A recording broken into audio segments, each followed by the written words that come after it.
mic. Yeah. All I need is one mic.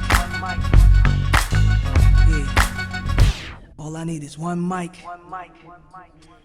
Hey everybody, welcome back to One Mic, where I watch shit so you don't have to. And today I'm here to talk about season 2 of HBO's comedy series Hacks. I think this season might have actually taken all of the best aspects of season 1 and improved upon them. I enjoyed season 1 quite a bit. I have a season 1 kind of like review video that I did a little ways after it aired, because it took me a while to kind of like just catch up and feel like I had time to watch it. But this season I was ready to watch it right away. Things again got kind of backed up.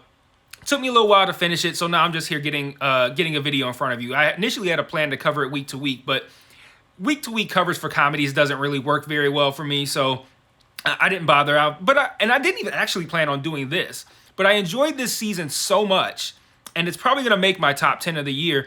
I enjoyed this season so much that I still wanted to document me just talking about how much I enjoyed this season. So, the show was always funny, and I think its strongest points were its humor and the relationship dynamic between Ava and Deborah. And I think both of those things improved this season. It got funnier, but I think the relationship between Ava and Deborah got even more intriguing, starting off with the whole beef over the email, and then watching them kind of bond on the road. I think putting them on the road was a good idea, because you got these two people, these two big personalities in close quarters this whole time. You got Ava being obnoxious at times, with the whole kombucha, can I put this in the fridge? And her throwing it out the window. But then you also got Deborah just being a complete and total asshole to her over the email, the lawsuit, all that stuff. And it makes for great moments between the two of them, and they can't really escape each other. In season 1, with them not being on a tour bus, you can kind of keep them separate. But when you do this kind of storyline, this kind of like spiteful revenge kind of thing that Deborah had going on with everything that Ava was dealing with, she had some great character moments I'm going to talk about in a minute. Putting them in close quarters like that where they can't escape, I think was a really good idea. And this show just did so many great things, from like great character moments. It was fun seeing them travel the country, seeing them do well, seeing them bomb, seeing them make these big career decisions like Deborah deciding that she wanted to do a special. All of those things I thought were really great decisions and directions for this show. And like I mentioned, they were great character moments. And with Ava and Deborah, you're going to get that all the time. Whether it's funny moments, whether it's reflective moments. The whole thing with Ava wanting to spread her father's ashes across the country. Like, they had all kinds of great moments. I love Ava showing up for Deborah's special in the finale when we thought that she was going to be off doing this other show. I thought the finale was exceptional. Like, what a great episode of television. But these great character moments weren't limited to just Ava and Deborah. Ava herself had some great moments I liked her kind of like reconciling with her ex. Her moments with her mom were good, even though her mom is just like grating. Like, she just can't focus. She's like a squirrel or something. But like not quick or sharp, but just like unable to just kind of like focus on one thing, especially if that one thing is something that you don't really want to talk about. So I think that her and her mother had some great scenes as well. Pretty rough scenes for, with Ava being an only child. And I can't relate to that. But, her mother having a different perception of Ava's experience growing up, I think that said a lot. That was really good stuff. Marcus, who I've always liked Marcus quite a bit and felt like I wish Marcus got more screen time. He got more screen time. And I think with Marcus, I was a little bit conflicted with Marcus, because the first half of the season, Marcus is kind of on his own. They're on the road. Marcus is dealing with this breakup, and they're doing interesting stuff here. The idea of him deciding he wants to go out and party and get wasted, almost killing that dog. What else did he do? Booking Deborah on the lesbian cruise. Doing things that put his job in jeopardy while he's trying to get over this relationship. I thought that was interesting stuff, but at the same time, I did miss seeing Marcus with Deborah and Ava. So when he joins the tour, that was still good too. His, I guess, storylines that focus on Marcus kind of took a back seat at that point, but I still like the fact that I think Marcus got more to do this season. And I think Marcus is a good character. I think that guy's a good actor. I haven't seen him in anything else, but I like him on here.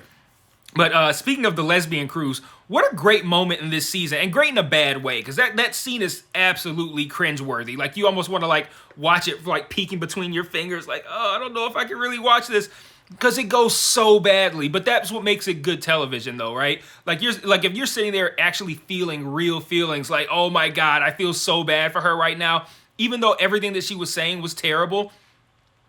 The idea of just being up there crashing and burning, and then she's like doubling down. It's getting worse and worse. She suffers all this kind of fallout afterward. That scene I thought was so good because in how it was bad, because it made me feel like, oh my God, like I can't believe it. Like almost like I was her. I can't believe this is what's happening right now. This is terrible. This could not be going any worse, especially after it started off fairly well. And I think what they do well on this show too is how they film these stand-up scenes, because they don't feel like big, huge stand-up specials.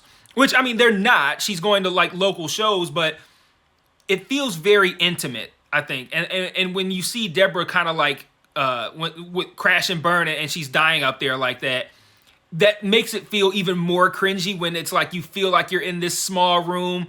It's very intimately lit. I love the cinematography in these stand-up scenes. And it just makes it feel like you are just really feeling how Deborah's feeling. Like if they're laughing, you can feel that energy. If they're looking pissed off, you can feel that energy. And I'm not a cinematographer, so I can't speak to all the subtle nuances that might go into giving that feeling. But I love how intimate it feels. That stuff was really great. I also liked how, again, still on the topic of character moments, when Jim, after they're trying to shop the special and they're getting a lot of no's, and they get the one yes, but it comes with a whole lot of terms that Deborah doesn't particularly care for, like it being 30 minutes and someone else directing it and all this kind of stuff. And Jimmy is trying to sell her on this idea of how this special is a good move. And she had a great line. She's like, this town has a way of reminding you that you're worthless. And we see that constantly throughout this show.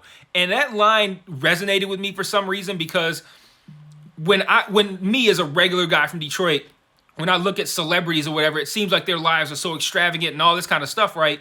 But at the reality of the situation is that you're only that as long as you matter to the utmost degree.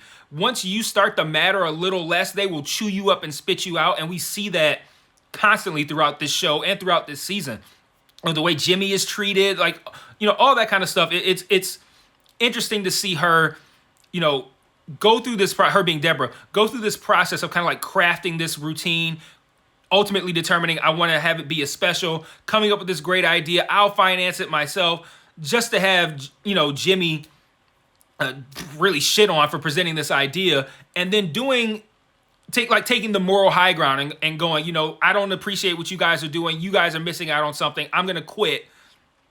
And then having Deborah like shit on him for it. Like I said, so many great moments, great lines.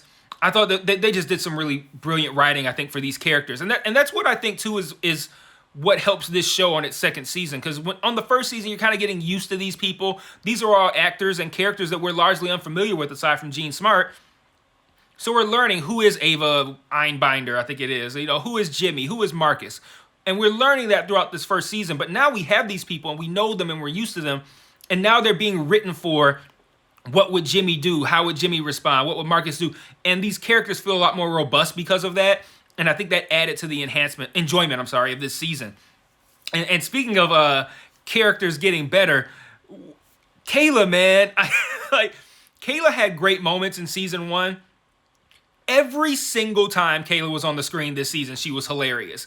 Like, Kayla just keeps getting better and better and better. And like this season only could have been better if they had somehow found a way to put Kayla in like on the road with Ava and Deborah as well. So, man, that was really great stuff. Lastly, I think I've covered everything I want to cover. Lastly, one of the things that I loved about this season was I felt like they really, really nailed that finale.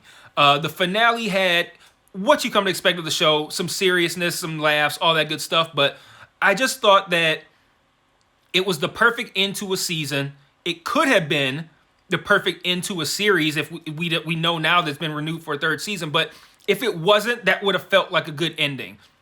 Jimmy lying about the guy who had the heart attack to help preserve the show, because if he goes in there and says that guy died, then the show is dead. The special's dead. Jimmy coming in there lying about that. The show ultimately working out.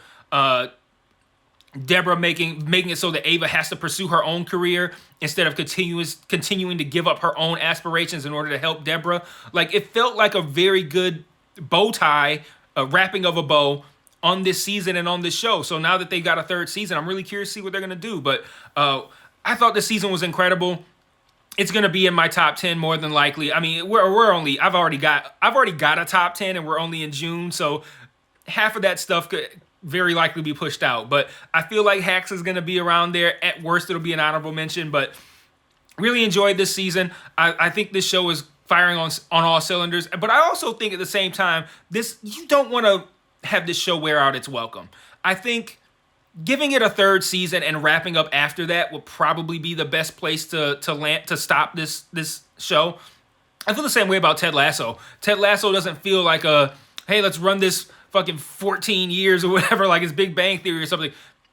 Ted Lasso feels like 3 seasons might be about enough. They've done enough. They need to work on this Nate storyline, and I don't know if this situation with Nate is something that can play out over 1 season, maybe 2. But I put these shows hand in hand because I feel like they're very similar in that they're extremely well written. They're extremely funny. They do a great job of balancing the humor, but they really hit those high character moments, those emotional moments that they set up for and that they build a foundation for. They really do a great job of landing that. Ted Lasso had some great ones last season. So I look at these 2 shows kind of the same, and I feel like 3 seasons is about enough. But I know we're getting a third season. I don't know if I'm going to cover it episode by episode. Another problem with that is that they release them in bunches as opposed to week by week.